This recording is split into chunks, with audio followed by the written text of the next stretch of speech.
आपण 10वीतून 11वीमध्ये आल्यानंतर बऱ्याचशा गोष्टी बदलत आहेत अभ्यासक्रमामधल्या किंवा काही चेंजेस येत आहेत आणि त्या चेंजेससहित आपल्याला इंग्लिश लिटरेचरमध्ये थोडंसं ध्यान द्यावं लागेल किंवा लक्ष द्यायला लागेल. आणि त्यामध्ये तुम्ही पाहत असाल की 10वीपर्यंत आपले जे काही टेक्स्टचा पार्ट होता तो तुम्हाला तुमच्या अभ्यासामध्ये होता. But now you have to deal with some different aspect of literature. साहित्याच्या काही वेगळ्या भागांशी तुम्हाला आता परिचित व्हायला लागेल. मीन्स तुम्हाला आता त्याचं इंट्रोडक्शन थोडंसं आलं आहे आणि ते बघणं पण तेवढंच महत्त्वाचं आहे. कारण आपण आत्तापर्यंत कसं छोटे टेक्स्ट यायचे, एखादी पोएम यायची, त्याचा संदर्भ, त्याचं बॅकग्राऊंड आपल्याला छोट्या स्वरूपात दिलं जायचं. पण आज तुम्ही पाहताय की तुमच्या टेक्स्टबुकच्या फ्रंट पेजलाच शेक्सपियरचं एक तुम्हाला चित्र दिसतंय. Shakespeare is a born genius in English literature. इंग्रजी साहित्यामधला एक आपण असं म्हणूया की एक बॉर्न जिनियस, म्हणजेच त्याला जी जन्मजात काही गोष्टी ची ज्ञान होतं किंवा साहित्यामधली एक जाण होती, त्याच्या एका कर्तृत्वावर किंवा त्याच्या एका बळावर त्यांनी एवढं मोठं साहित्य निर्माण केलं आणि त्याचं साहित्य आजही वेगवेगळ्या पिढ्यांद्वारे किंवा त्याच्या मृत्यूनंतरही आज आपण त्याचं साहित्य अभ्यासतोय आणि ते नुसतं अभ्यासत नाही, त्याच्यावर रिसर्च होतोय आणि ते अजूनही ॲप्रिसिएट केलं जातं, त्याची अजूनही स्तुती केली जाते. जसं आपलं टेक्स्टबुक आहे, तुम्ही पाहिलं असेल किंवा तुमच्या कॉलेजेसमध्ये ऑलरेडी टीचिंग सुरू झालेलं असेल. टेक्स्टबुकमध्ये जे टेक्स्ट आहे ते टेक्स्ट तुमचे 10वीचे जसे टेक्स्ट होते तशाच प्रकारचे आहेत, फक्त त्याचा थोडासा जो सेन्स आहे किंवा डीपनेस आहे तो थोडासा वाढवलेला आहे. Okay, for every section you have to study around 6 text. तुम्हाला प्रत्येक सेक्शनमध्ये 6 टेक्स्ट आहेत and the each section is divided into some types of literature. Means first you have to deal with prose. पहिल्यांदा तुम्हाला प्रोजशी डील करायला लागेल. Then poetry, then writing skill is there, then the drama. Okay, so these are the 4 sections. So याच्या आधी कसं होतं की तुम्हाला मिक्स सेक्शन असायचं, मिक्स सिलेबस असायचा. म्हणजेच युनिट फर्स्ट असेल तर त्यामध्ये पोएट्री असायची, त्याचमध्ये पुन्हा काय केलं जायचं, एखादा ड्रामा, एखादा टेक्स्टचा भाग, एखादी शॉर्ट स्टोरी, एखादं स्पीच असायचं. पण आता काय केलं आहे, हे पूर्ण वेगवेगळं केलं आहे. प्रोज मीन्स पूर्णतः गद्य स्वरूपामध्ये मांडणी असणे. प्रोज मीन्स हा एक लिटरेचरचा भाग आहे आणि तो पूर्णतः गद्य स्वरूपात असतो. म्हणजे गद्य मीन्स वॉट, ज्याच्यामधून तुम्हाला एखादी कथा वगैरे कळत नाही, पण त्यातून तुम्हाला एखाद्या गोष्टीविषयी माहिती मिळते. ओके, कथात्मक साहित्य जे असतं त्याला आपण फिक्शन म्हणतो. फिक्शनचं समावेशसुद्धा प्रोजमध्ये केला जातो, गद्यामध्येच केला जातो. बट काही प्रोज असे असतात जे तुम्हाला फक्त माहिती देतात, काहीमध्ये तुम्हाला फिक्शियस कॅरेक्टर्स असतात किंवा कथात्मक स्वरूप दिलं जातं. सेक्शन 2 जो तुमचा आहे, it is totally about the poetry. हा सगळा सेक्शन आहे तो तुमचा पोएट्री विषय आहे. So you have to study the poetry only in section 2. Okay, हे सेक्शन वाईज डिवायडेशन झाल्यामुळे काय झालं आहे, तुम्हाला एक स्पेशलायझेशन दिलं आहे की yes you have to study this. म्हणजे तुम्हाला हे समजून घ्यायचं आहे. You have to confront with the title, you have to confront with the concept of poetry. तुम्हाला पहिल्यांदा काय करायला लागेल, कशाला सामोरं जायला लागेल, तर पोएट्रीची कन्सेप्ट काय आहे, किंवा प्रोज असेल तर प्रोजची कन्सेप्ट काय आहे. आजपर्यंत 10वीपर्यंत आपण सगळं शिकलो पण कन्सेप्ट नाही शिकलो, म्हणजे त्याची व्याख्या नाही केलेली आहे. आपण फक्त काय केलं, त्याला एक त्याच्यामध्ये काय कंटेंट आहे, त्याच्यामध्ये काय गोष्ट आहे, किंवा एखादा ड्रामा असेल तर त्या ड्रामामध्ये काय आहे हे आपण शिकलो आहोत. पण आत्ता आपल्याला थोडंसं स्पेशलाइज व्हायचं आहे. म्हणजे prose means what, drama means what, what are the important elements of drama, ड्रामाचे, प्रोजचे किंवा पोएट्रीचे काही घटक कोणते आहेत. थोडक्यात आपण आत्ता जो आपला प्रवास आहे 10वीतून 11वीमध्ये आणि 11वीतून 12वीमध्ये आणि नंतर पोस्ट ग्रॅज्युएशन, हा जो प्रवास आहे, we just trying to separate ourselves from the traditional things. आपण ट्रॅडिशनल थिंग्स पासून वेगळे येतो आणि आपण कशाकडे जातोय, स्पेशलायझेशनकडे जातोय. म्हणजे थोडंसं आपण स्पेशलायझेशनकडे जातोय प्रत्येक विषयामध्ये.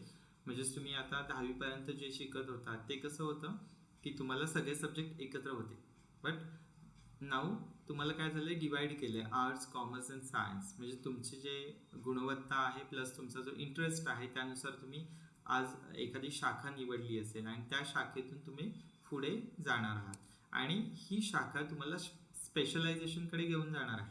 म्हणजे हे तुम्ही स्पेशलायझेशनकडे जाणार आहात. मग त्या during your journey you have to be the special one. तुम्हाला काय बनवायला लागेल, स्पेशल बनायला लागेल. म्हणजेच तुम्हाला त्या त्या क्षेत्रातलं निपुण किंवा तज्ज्ञ बनायला लागेल. या गोष्टीसाठी तुम्हाला अशा प्रकारचं स्पेशलायझेशन दिलेलं आहे. हे आधीच्या सिलेबसमध्ये नव्हतं, पण आताच्या सिलेबसमध्ये हे आहे आणि त्यामुळे थोडासा सिलेबस तुम्हाला टफ वाटेल because it is a part of literature and you have to study now English as English literature. It is not only the subject but it is the literature. आता हे काय साहित्य आहे आणि साहित्याचा अभ्यास आपल्याला करायचा आहे. जसं आपण मराठीमध्ये साहित्य म्हणतो, कथा, कादंबरी की कविता किंवा काय एखादा प्ले, तसंच हे आता आपण काय करतोय, एका साहित्याच्या रूपामध्ये इंग्लिश लिटरेचर किंवा इंग्लिश लँग्वेज मागे ठेवून, इंग्लिश सब्जेक्ट मागे ठेवून इंग्लिशकडे एक लिटरेचर म्हणून पाहतो. आणि त्यामुळे तुम्हाला हे सेक्शन तुम्हाला लिटररी जे काही टेक्स्ट आहे त्याच्या अनुषंगाने डिवाइड झालेले दिसत आहेत. म्हणजे prose, poetry and writing skills. So writing स्किल्समध्ये तुम्हाला काही ओळखीचा पार्ट दिसेल, means expansion of ideas. It is nothing but the it is just like your essay, writing and essay, एक निबंध लिहिण्यासारखा आहे. Then blog writing. Nowadays it is the age of technology, so we must know about blog writing. आपल्याला blog writing माहिती पाहिजे. म्हणजे आपण एखाद्या विषयाच्या संदर्भात एखादा ब्लॉग लिहितो, इन्फॉर्मेशन काय करतो, we just try to deliver the information for the wider range of audience, मोठ्या ऑडियन्ससाठी. आणि ते मोठं ऑडियन्स आपल्याला कुठे मिळणार आहे, through the internet. Okay, mass media याच्याद्वारे ते मोठं ऑडियन्स मिळणार आहे. त्यामुळे आपण ब्लॉग रायटिंग करतो. ईमेल्स, तुम्हाला ईमेल्स माहीत, just like your letter writing but in short or specific. Then interview, you know the interview techniques and interview questions. You have done it previously at your 10th. तुम्ही 10वीमध्ये हे केलेलं आहे. Then film review. Actually this thing we also done various times while we are watching any film. ज्यावेळी आपण एखादी film पाहतो त्यावेळी आपण हे करत असतो. Film review means we just made some quotations about the characters, characterisation, filming. म्हणजे त्याचं फिल्मिंग कसं आहे, कॅरेक्टर क्रिएशन कसं आहे, we just make some quotations और we just review, means we just make the statements of or about the story, about the creation of hero, heroine or the villain. So it is called film review.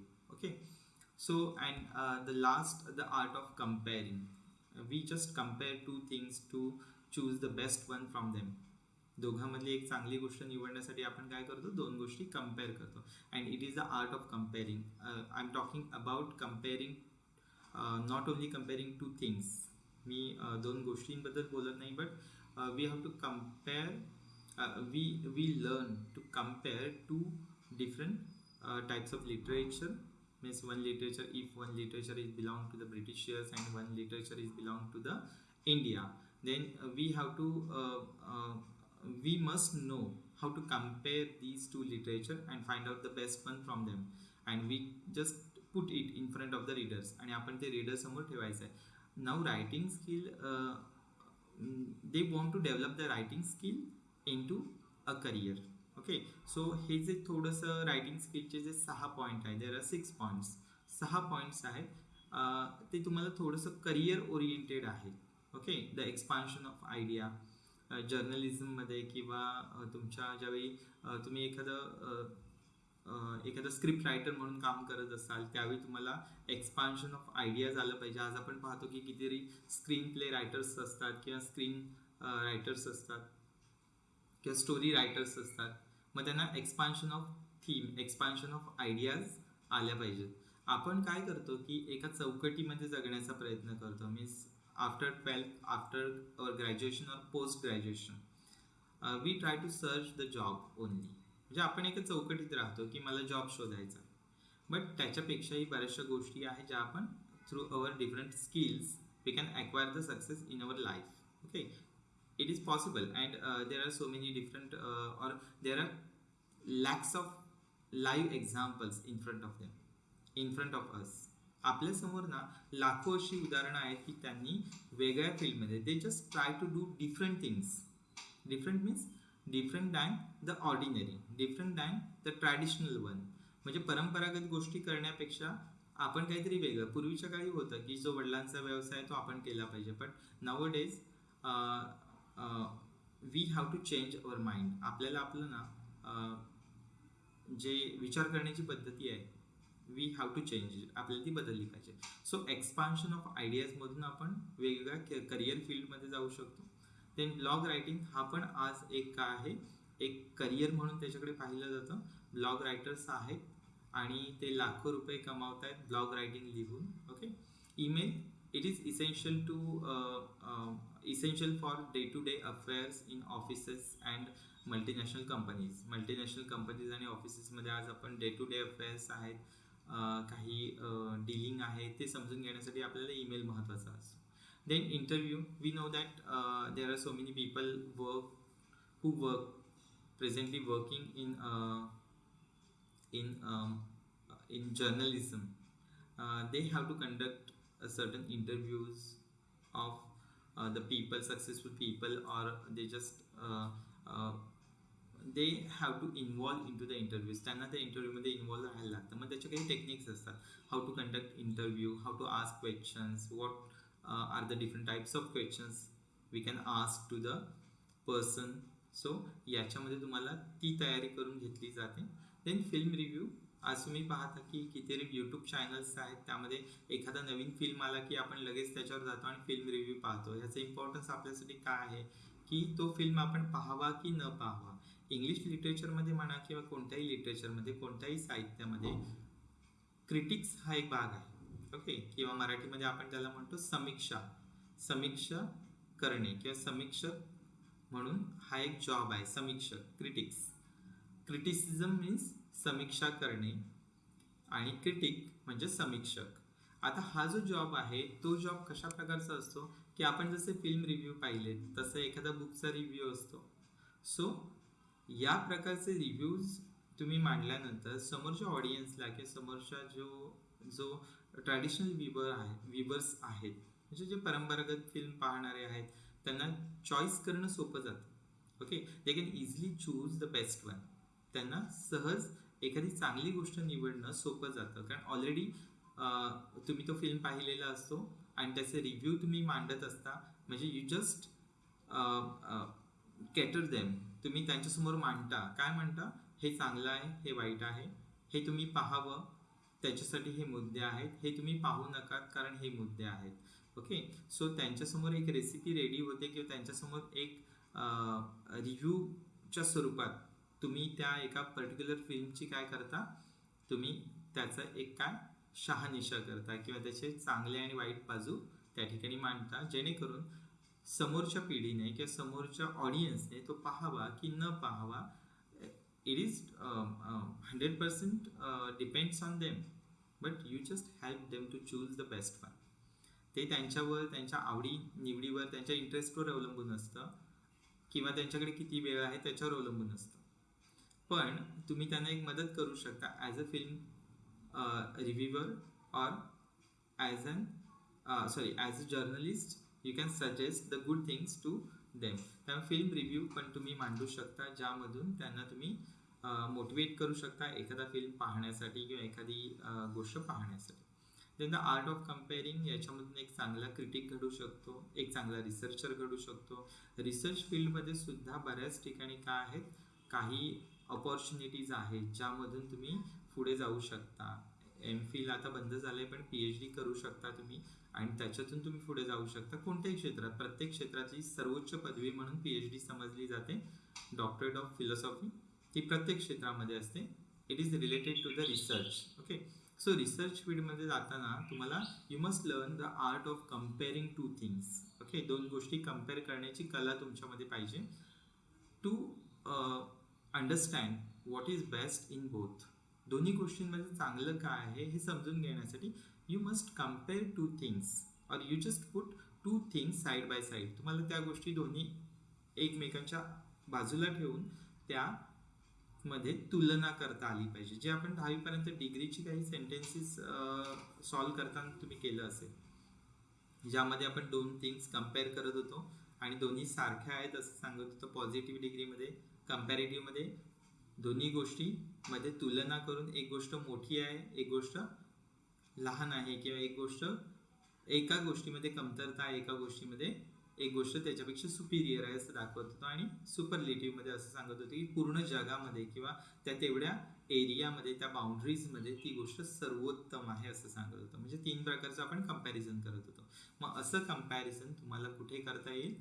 तुम्हाला art of कंपेअरिंगमध्ये शिकायचं आहे. Okay, म्हणजे या प्रकारचा तुमचा जो writing section आहे तो आहे. रायटिंग सेक्शनमध्ये जे तुम्ही 10वीपर्यंत शिकलाय त्यातला काही भाग बघा वगळला गेलेला आहे आणि थोडंसं करिअर ओरिएंटेड ठेवलेलं आहे. म्हणजे तुम्हाला नेक्स्ट टाइम जे करिअर तुम्ही सिलेक्ट करणार आहात ते सिलेक्शन करताना तुम्हाला कुठेतरी मदत व्हावी. कारण हे फक्त it is not only limited to the English subject और English literature. You have to use these all things or these all things you have to use while you are delivering any presentation. तुम्ही ज्यावेळी एखादं presentation deliver करत असाल, म्हणजे हे महत्त्वाचं नाही आहे की तुम्ही सायन्स फील्डशी रिलेटेड आहात, कॉमर्सशी. You have to put yourself in to the race. तुम्हाला त्या रेसमध्ये स्वतःला उतरायला लागेल आणि त्यावेळी तुम्हाला माहिती असेल की तुम्हाला प्रेझेंट करायला लागतं प्रत्येक गोष्ट. You have to present everything, each and every aspect of your work. आणि तुम्हाला प्रेझेंट करायला लागतं की कोणती गोष्ट तुम्ही करत आहात, कोणती गोष्ट तुमची कंपनी करणार आहे, कोणता रिसर्च तुम्ही केलेला आहे. जर तुम्ही सायन्स फील्डमध्ये असाल तर, मग अशा कमर्शियल फील्डमध्ये असाल तर कंपनीच्या संदर्भात तुम्हाला रिसर्च केलेला असेल तर तो मांडायला लागतो. So you have to present and during your presentation you have to develop the conversational skills and all the skills and also the writing skills. Okay, so intentionally they put all these skills here. मुद्दामहून हेतुपुरस्सर. Intention means हेतुपुरस्सर ह्या सगळ्या गोष्टी त्यांनी इथे टाकलेल्या आहेत. त्यामुळे अशा प्रकारे आपल्याला तो सेक्शन 3 आहे तो आपल्याला स्टडी करायचा. आणि section 4 it is a history. Actually we have to learn the history because history हे खूप महत्त्वाचं असं. Means what is the history behind anything. We have to learn that. आता हिस्ट्री आपण इतिहास का अभ्यासतो आपण? कारण इतिहासामधल्या ज्या चुका आहेत त्यांची पुनरावृत्ती कुठे होऊ नये, भविष्यामध्ये होऊ नये किंवा वर्तमानामध्ये होऊ नये म्हणून इतिहास अभ्यासाचा असतो. देन काही जे लोक आहेत त्यांनी आपल्यासाठी काय सॅक्रिफाईस केलेलं आहे ते समजून घेण्यासाठी हिस्ट्री आपल्याला अभ्यासायची असते. And to find out the roots of good things. चांगल्या गोष्टीची मुळं जी असतात ती इतिहासामध्ये असतात. So like that history of English drama, जो नाटकाचा इतिहास आहे तो आपल्याला अभ्यासायचा आहे. नाटक हा सगळ्यात जुना साहित्य प्रकार मानला जातो, सगळ्यात जुना. त्याच्याही आधी पोएट्री होती, नाही असं नाही. ॲक्च्युली पोएट्री हा नाटकापेक्षा जुना साहित्याचा प्रकार किंवा एक लिटरेचरचा प्रकार मानला जातो. पण ड्रामा हा सगळ्यात फेमस. म्हणजे कादंबरी वगैरे अलीकडे आले, शॉर्ट स्टोरी तर अलीकडे आले. म्हणजे हा मॉडर्न किंवा विक्टोरियन आणि त्या काळाची हे सगळं आहे फेमस होणं. म्हणजेच जो आपण फिक्शनल पार्ट बघतो, पण सगळ्यात आधी ड्रामा फेमस झाला होता. शेक्सपियरच्या एलिझाबेथन पिरियडमध्ये सगळ्यात पहिला ड्रामा फेमस होता. त्यामुळे तिथे ड्रॅमॅटिस्ट खूप जास्त होते. ओके, म्हणजे नाटककार खूप जास्त होते. मग त्यामध्ये काही तुम्हाला ड्रामाचे काही एक्झाम्पल्स आहेत. Very famous drama from Shakespeare, a Midsummer Night Dream, very interesting and very popular and very famous. It is a comedy. ही एक कॉमेडी आहे. Okay, then an enemy of the people by Ibsen. Okay, so याच्यामध्ये ना काही अंशी तुम्हाला plain एखादा text नाही तर त्याच्यामागचं बॅकग्राऊंड पण समजून घेतलं पाहिजे. जसं हेनरी गिब्सन हे प्रॉब्लेम प्लेज लिहितात, when they try to he tried to find out the problems existed into that contemporary society. समाजामधले जे काही प्रॉब्लेम्स आहेत ते शोधण्याचं काम त्यांनी साहित्यामधून केलेलं आहे. म्हणजे जसं विजय तेंडुलकरांचं एक नाटक तुम्हाला माहिती असेल की शांतता कोर्ट चालू आहे. तेच नाटक इंग्लिशमधून झालं होतं, silence court is in session. During the whole journey of drama, त्या पूर्ण ड्रामाची जर जर्नी, त्याचा एक प्रवास पाहिला तर तो प्रवास एका स्त्रीचा आहे. ओके, मिसेस बेनारे म्हणून एक कॅरेक्टर आहे, मुद्दाम यूट्यूबला आहे, तुम्ही जाऊन पाहू शकता. खूप छान नाटक आहे. If you want to understand these all things better, then you have to go through the visual methods. Okay, तुम्हाला पाहायला लागेल नाटक म्हणजे काय. आज आपण नाटक म्हणजे काय ते पाहत नाही आहोत. प्रोज मीन्स काय हे आपल्याला वाचायला लागेल, पण नाटक म्हणजे काय हे आपण पाहू शकतो. ओके, इझिली पाहू शकतो. तशीच विजय तेंडुलकर यांची बरीचशी नाटकं आहेत. काही वेळा तुम्ही अलीकडेच मला वाटतं एक 5-6 वर्षापूर्वी एक कमला म्हणून सिरियल आली होती, ते पण त्यांचं एक नाटक आहे. ओके, फेमिनिस्टिक अप्रोच आहे, म्हणजे स्त्रीवादी साहित्य ते लिहितात. मग अशा वेळी ही नाटकं काय करतात, समाजाला एका रीतीने समजूतदारपणा आणण्याचा किंवा एक समाज घडविण्याचं काम करतात. मग साहित्याचा तो एक उद्देश असतो. म्हणजे सुरुवातीलाच तुम्हाला ही गोष्ट एक क्लिअर करायची वाटते मी. साहित्याची एक व्याख्या केली जाते काही स्कॉलर्सद्वारे. त्याला असं म्हटलं जातं, literature is like sugar coated medicine. Literature कसं आहे, शुगर कोटेड मेडिसिन, म्हणजे एक मेडिसिन आहे, but it has the coating of a sugar. पण त्याला कोटिंग आहे वर, त्याला एक आवरण आहे, ते शुगरचं आहे. जसं डॉक्टर आपल्याला कॅप्सूल देतो, त्याला कॅप असते. कॅप ओपन करून आपण आतली जी पावडर आहे किंवा आतलं जे काही केमिकल आहे ते खायला बघितलं तर ते कडू लागतं. बट ते कॅपमध्ये दिल्यामुळे कॅप ती काय होते, आपल्या पोटाच्या आत जाते आणि डिझॉल्व्ह होते. ओके, तसंच एखादं साहित्य जे आहे, it is just like a sugar coated medicine. ते मेडिसिन आहे. It has the medicinal properties which are good for the health of social phenomena. म्हणजे सामाजिक घटकांसाठी चांगल्या गोष्टी त्यामध्ये असतात. पण खरं बोललेलं, जसं आपण म्हणतो ना, खरं बोललेलं कोणालाही पटकन आवडत नाही, पचत नाही. तसंच साहित्यामधून काही गोष्टी खऱ्या बोलल्या जातात, त्या समाजाला पचाव्या म्हणून त्या साहित्याचा आधार घेऊन त्या बोलल्या जातात. त्यामुळे साहित्याद्वारे किंवा एखाद्या कथेद्वारे, एखाद्या कवितेद्वारे, तुम्ही काही विडंबन काव्य ऐकलं असाल, ज्या विडंबन काव्याद्वारे आपण काय करतो, समाजाला पटकन मोटिवेट करू शकतो. मग अशा प्रकारच्या गोष्टी आपण कशा करू शकतो, साहित्याच्या द्वारे अगदी अतिशय सरळ मार्गाने, सहज मार्गाने करू शकतो. त्यामुळे हा जो लास्ट सेक्शन तुम्हाला आहे, त्या सेक्शनमध्ये जे काही रायटर्स आहेत किंवा जे काही ड्रॅमॅटिस्ट आहेत, ते ड्रॅमॅटिस्ट त्यावेळी होऊन गेलेले सर्वोत्कृष्ट म्हणवले जातात. ओके, किंवा ते एक पॉप्युलर ड्रॅमॅटिस्ट आहेत. मिडसमर नाईट ड्रीम छान स्टोरी आहे. ज्यावेळी आपण ती डिस्कस करू त्यावेळी तुम्हाला समजेल की what kind of characterisation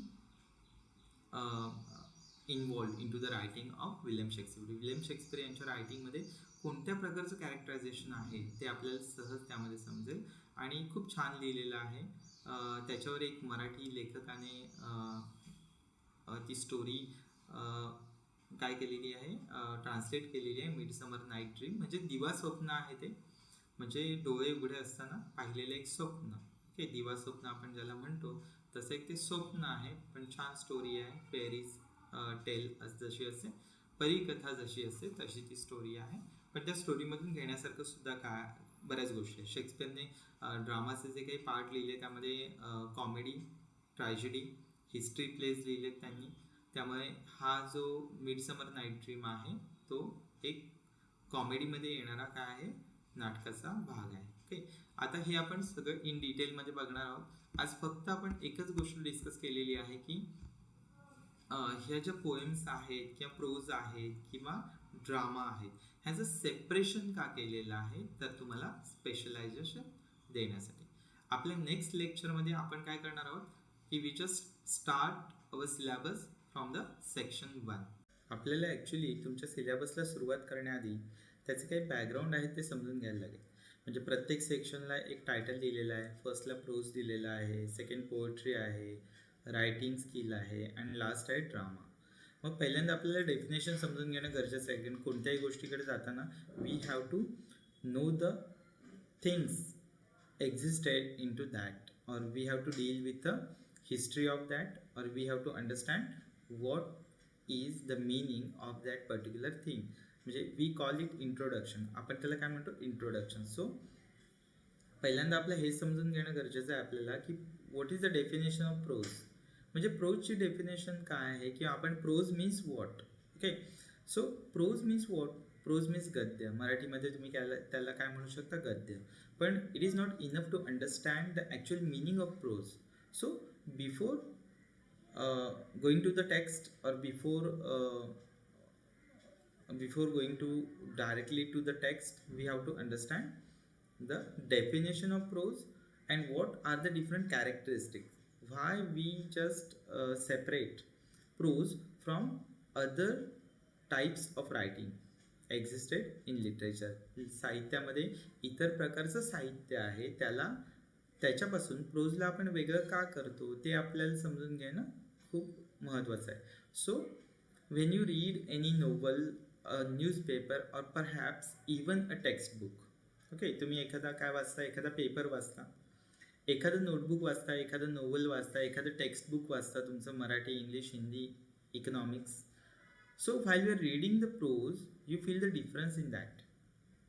Means prose is something different than the previous one. Previous one means we have just discussed. Means novel, then newspaper. But we find some basic characteristics of prose into the novel, newspaper, and even your textbook. तुमच्या टेक्स्टबुकमध्ये बरेचसे pros गेल्या वर्षी होते, 10वीच्या टेक्स्टबुकमध्ये सुद्धा आहे, but त्यांना pros म्हणून introduce नाही केलं होतं. मग आत्ता आपल्याला ही गरज आहे की आपण we have to understand the definition of prose. So what is the definition, and we have to understand the definition of anything, or anything with the characteristics. So we have to understand prose in the same manner. So the simplest definition of what prose is a form of writing which has a natural flow, just like with speech and writing. म्हणजे natural flow. Just I am talking with you, मी तुमच्याशी बोलतोय आणि तेच मी लिहून काढलं आणि जर ते पब्लिश केलं, it is something like prose. ते काय होईल, एका प्रोजप्रमाणे होईल, with a natural flow of speaking and writing. म्हणजे सहज आपण जे बोलतोय, स्पीच आहे, तेच काय करायचं आहे, रायटिंगमध्ये कन्वर्ट करायचं आहे, and it is nothing but the prose. त्यालाच आपण काय म्हणणार नाही, दुसरं तिसरं काही नसून तो एक प्रोज होणार आहे. So it is grammatically correct. It must B grammatically correct. तो ग्रॅमॅटिकली करेक्ट पाहिजे, म्हणजेच त्याला व्यवस्थित ग्रॅमॅटिकल रूल्स आहेत ते फॉलो केले पाहिजेत. Means writer, that particular writer must be aware about the grammatical rules. त्याला माहिती पाहिजे, जाणीव पाहिजे की ग्रॅमॅटिकल रूल्स काय. But does not have a metrical structure as something like poetry would have. For example, we just take it for instance, for example, that poetry. In poetry you have to follow some rhyme scheme, the metrical devices, but there is no need to follow anything here. Okay, so you just speak and just convert your speech into the writing, which contains some information, and also it must follow the grammatical rules of that particular language. त्या particular लँग्वेजचे किंवा त्या साहित्य प्रकार ज्या भाषेतला आहे त्या भाषेचा एक नियम आहे, त्या भाषेचे जे काही ग्रामरचे नियम आहेत, व्याकरणाचे जे काही नियम आहेत, ते नियम फक्त तुम्ही फॉलो केले म्हणजे झालं. ओके, म्हणजेच तुम्हाला एखादी फिगर ऑफ स्पीच त्यामध्ये ॲड करण्याची गरज नाही, रूल्स रेग्युलेशन त्याच्यामध्ये पाळण्याची गरज नाही. Next, however the prose isn't limited to the written words. It is also for the most part how we speak in our everyday language, and also how we think. Every person thinks differently. Okay, we know that. प्रत्येक माणूस वेगळा विचार करतो about a single और about the same thing. एकाच गोष्टीविषयी प्रत्येकाची मतांतरं वेगळी वेगळी असतात. Okay, when you sit and put your own opinions in a form of text, we can call it prose. Okay, लक्षात येतंय?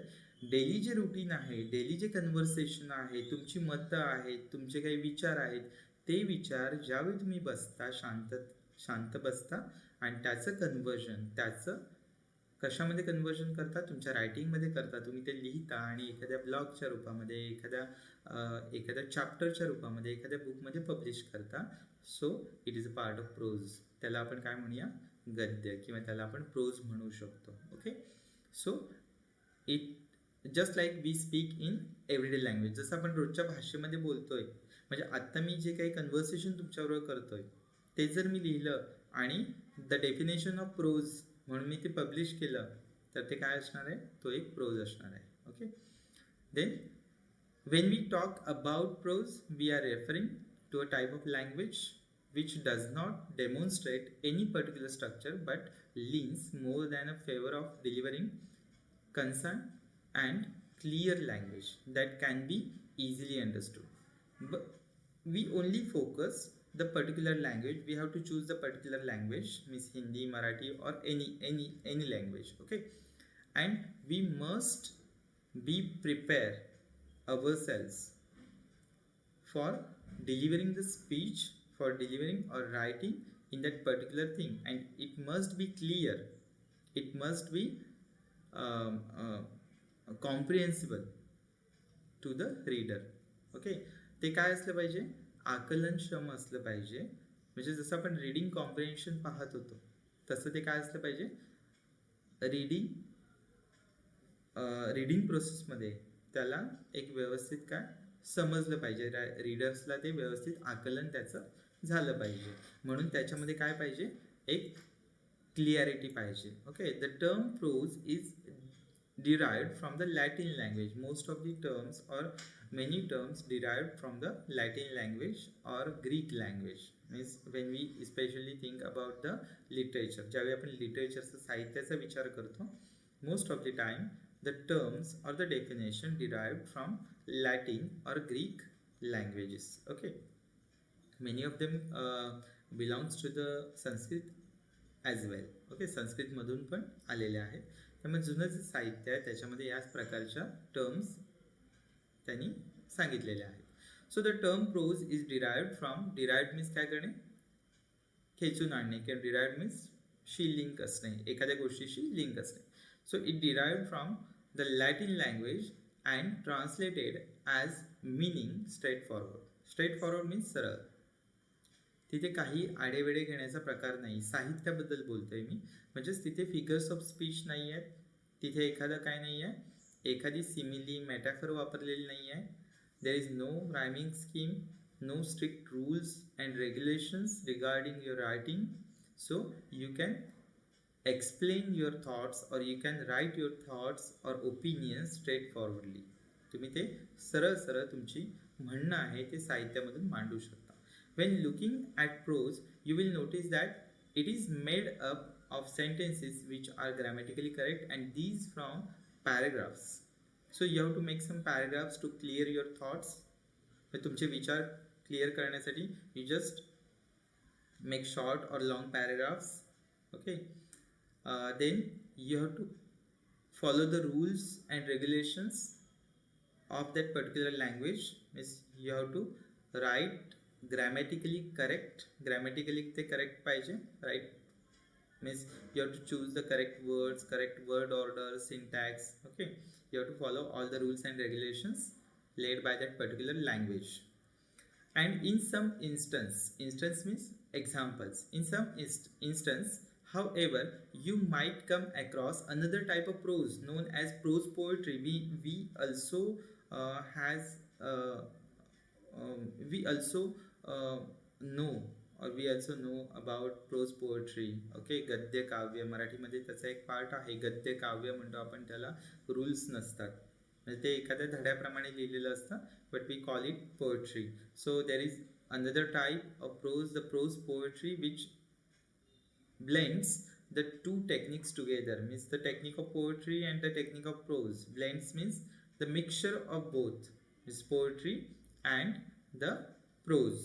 So it is well known type of literature or well known type of poetry which is called the prose poetry, ज्याला आपण काय म्हणतो pros poetry, जी गद्य स्वरूपात असते पण ते काव्य असतं. Okay, there is no means that particular type of poetry there is no need to follow any strict rhyme scheme or the stanza structure.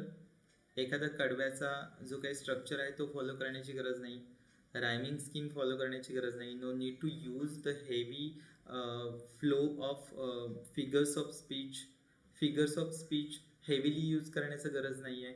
अशा प्रकारे एक गद्य काव्य किंवा प्रोज पोएट्री म्हणून सुद्धा तिथे आहे. Okay, so what types of pros?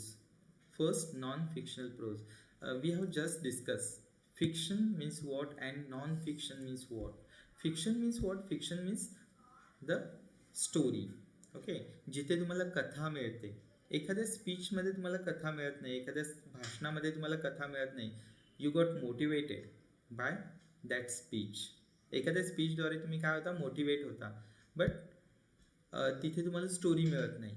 मग story means what? The fictional part of the writing. Story means what? The fiction. Fiction means kathatmak. Okay, imaginative. Okay, imaginative means it comes out of the mind of the writer. Okay, कवीच्या किंवा sorry कथाकाराच्या किंवा कादंबरीकाराच्या किंवा एखाद्या ड्रॅमॅटिस्टच्या म्हणजे नाटककाराच्या मेंदूतून जन्मलेली ही संकल्पना असते, कल्पना असते, जिला सत्याची जोड असते. म्हणजे रिअल वर्ल्डमधूनच ती येते, पण ती फिक्शियस असते. फिक्शियस मीन्स कथात्मकरित्या. ते प्रत्येक वेळी सत्य असेलच असं नाही. मीन्स तुम्हाला माहिती असेल की एक डिस्क्लेमर दाखवला जातो ज्यावेळी फिल्म सुरू होते, त्याच्या आधी एक डिस्क्लेमर दाखवला जातो आणि त्या डिस्क्लेमरमध्ये असं एक वाक्य असतं, all the characters of the story are fictitious. Fictitious in the sense what? कथात्मक, म्हणजे त्याचा जिवंत किंवा मृत माणसाशी काहीही संबंध नसतो, असं एक डिस्क्लेमर दाखवलं जातं आणि हे कंपल्सरी आहे.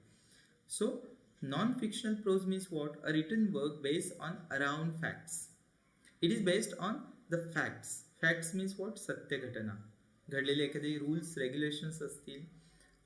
It is about the policies of government. It is about the educational system. It is about the daily happenings. It is about the social concerns.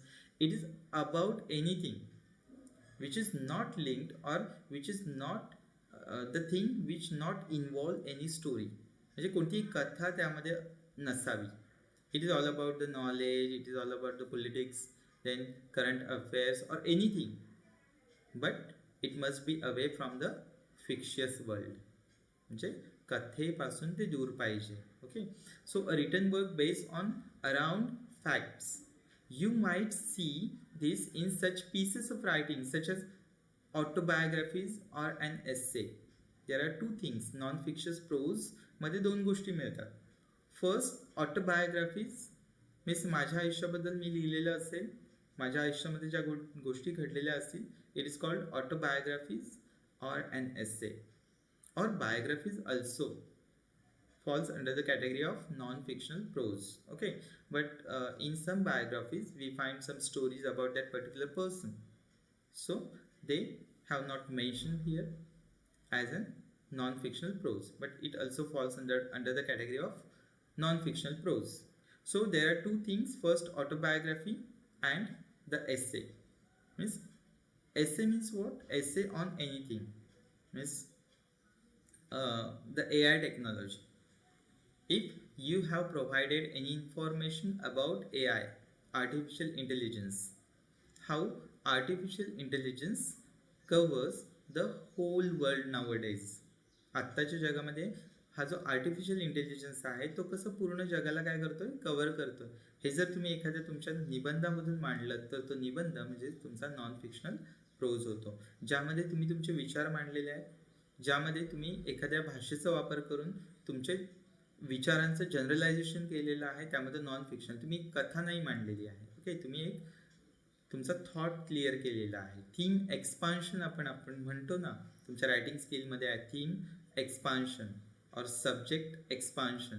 म्हणजेच तुम्ही एखादी थीम एक्सपांड करता. It is just like that. Okay, then next, fictional prose. Fictional prose is just like a novel. Means what? मराठीमध्ये त्याला म्हणतात कादंबरी. Fictional pros पण असतो. म्हणजेच त्याला गद्य म्हणतो. आपण म्हणतो ना धडे आणि कविता, मराठीमध्ये आपण काय म्हणतो, धडे आणि कविता. मग धडे मीन्स वॉट, जे गद्य स्वरूपात आहे ते सगळं. मग त्याच्यामध्येही 4 पार्ट पडतात. फर्स्ट आहे नॉन फिक्शन. मग तुमचा एखादा टेक्स्ट असा असेल मराठीमध्ये ज्याच्यामध्ये कथा नसेल, there is only information given by that particular writer. त्या पर्टिक्युलर रायटरद्वारे फक्त इन्फॉर्मेशन दिलेली असेल. It falls under the category of non fictional prose. And if any text contain any story about any person, it falls under the category of fictional prose. Okay, so a work of fiction such as a novel or short story, it is called fictional prose. म्हणजेच काय, कथात्मक साहित्य.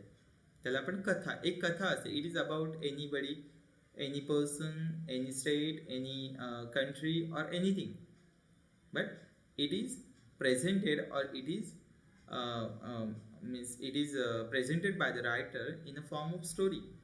एका स्टोरीच्या स्वरूपात समजा आपल्या समोर मांडलं असेल तर त्याला आपण फिक्शनल प्रोज असं म्हणतो. We call it fictional prose. Fiction means what, you just keep one thing clear in your mind. Fiction means stories. Fiction means what, कथा. Fiction means story. The piece of writing contains the story or the characters and their life happenings. त्यांच्या आयुष्यात काय घडतंय हे ज्यात सांगितलं जातं. It is called fictional prose. Next the heroic prose. By the title you can understand easily that a type of prose which is a literary that can be either written or spoken. You might notice that this form of prose when looking at myths and legends. While we are dealing with myths, myths means what, पुराण कथा और legends, आपले जे अजरामर जे लोक होऊन गेलेले आहेत, just like Bhim, then Hanuman, Ram, then Krishna. Okay, so while we are speaking or while we are try to write anything on these figures, I just call them figures, because these are the figures which comes through our mythology. आपलं जे पुराणशास्त्र आहेत ना त्याच्यामधून या figures आलेले आहेत. या फिगर्सवर आपण ज्यावेळी लिहितो त्यावेळी ते हिरोईक फिगर्स होतात. अशा प्रकारच्या फिगर्सवर लिहिला जातो तो हिरोइक प्रोज आहे. ओके, मीन्स जे कशामधले असतील, मिथ्समधले असतील किंवा लिजंड्स. आता आपण म्हणूया महाराणा प्रताप यांच्यावर एखादी लिहिलेली कथा, याच्याबरोबर लिहिलेला एखादा लेख, हा आपण हिरोइक प्रोजमध्ये जाऊ शकतो. ओके, लिजंडरी कॅरेक्टर्स आहेत ना. मीन्स तुम्ही एक फिल्म पाहिलं असेल ज्याच्यामध्ये भगतसिंग कोलन द लिजंड्स असं म्हटलेलं आहे. म्हणजे शूरवीर योद्धा टाईपची जी माणसं असतात ना त्यांच्यावर जे काही लिहिलं जातं ते तुम्हाला हिरोइक प्रोजमध्ये तुम्ही टाकू शकता. ओके, मग अशा प्रकारे हिरोइक प्रोज असतात. इस्पेशली हे कशावर लिहिले जातात, मिथ्स. आपली जी पुराण कथा आहे, पुराण म्हणजेच पौराणिक ज्या कथा आहेत त्या कथामधली काही कॅरेक्टर्स घेतली जातात, किंवा शिवाजी महाराज, महाराणा प्रताप, भगतसिंग, ही जी मोटिवेटिंग कॅरेक्टर्स आहेत फ्रॉम द हिस्ट्री त्यांच्यावर लिहिलं गेलं तरी ते हिरोइक प्रोज होऊ शकतात. And last, prose poetry. We have just discuss about that. It is a mixture of both, means prose and poetry. It is called prose poetry. So a form of prose that is intertwined with elements of poetry. It's interconnected, or it is just mingled with the elements of poetry. म्हणजे जे mixture आहे, it is a mixture, it is a blend of both, means poetry and prose. So these are the 4 types of prose. Okay, you can easily understood by this discussion what is prose and what is the primary definition of prose. Okay, then into our next lecture we will discuss about our first prose from section 1. Till then, goodbye.